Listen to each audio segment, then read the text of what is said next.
The budget for this year is on spot in terms of the stance.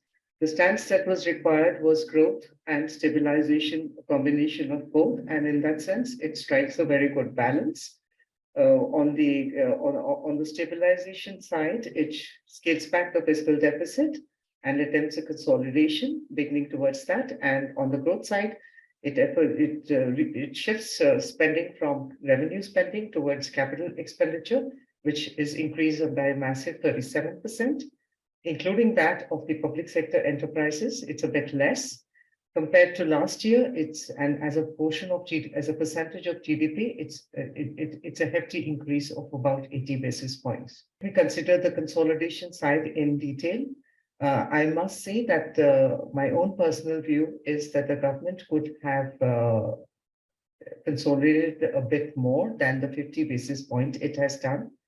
The breakup of the spending cuts shows that on the current spending the cut is quite aggressive, about 110 basis points, but all of it comes mostly from a huge reduction in subsidies, both food and fertilizers. The food subsidy is because the subsidies have been scaled back. The food subsidy reflects, whereas the fertilizer price correction has enabled a reduction in subsidies on the fertilizer side. So in that sense, it's a combination of withdrawal of pandemic relief as well as providence because of the price corrections. And therefore, there is no structural consolidation.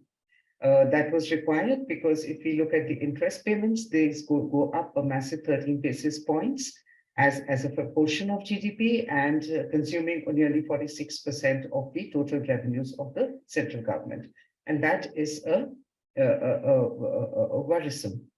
On the primary deficit side itself, against a nominal GDP growth of 15.4% last year, the primary deficit is reduced by just 70 basis points, and therefore, compared to what it was last year, and the primary deficit, this is what actually adds to fresh addition to public debt, relative to pre-pandemic levels, it remains very high, and that's another concern. The public debt as to GDP ratio, which, as we all know, has nearly 90% of GDP at the general government level, needed to be scaled down. And despite the fact that the government has benefited, the debt to GDP ratio has benefited enormously from inflation, which always benefits debtors, despite that, it is projected to increase next year. And that's in the light of the forthcoming or from the medium-term perspective, that is worrisome because there is no medium-term fiscal consolidation plan projected by the government in view of the global uncertainty. This is the third year in running that this has been done. And again, the government has reiterated that it will bring down the fiscal deficit to 4.5% of GDP by 25-26. Now, if that is the case, given that we are right now currently at 5.9% of GDP, it involves a reduction of 1.4 percentage points in all over 2 successive years, which is an average 70 basis point of reduction each year. Should growth surprise on the downside or disappoint, then it is a key risk to both growth as well as stability. And that is where the concern is. That's about all. Yes, let me add a little bit about the revenue growth. The revenue growth assumptions, as also the nominal GDP assumptions, are credible, and none of them are beyond 10.4% or 10.5% of each year-on-year growth.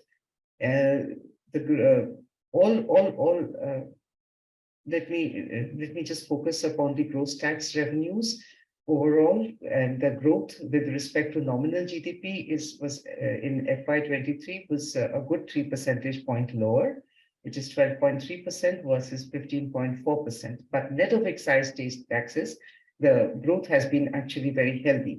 However, the tax policies has been excessively obscured by 3 major factors. One is because of the distortions and on the demand as well as the supply side of demand or due to the pandemic. and because of inflation.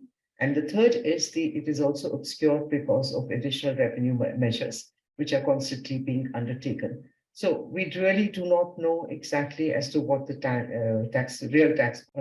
Yeah, I think that's about all.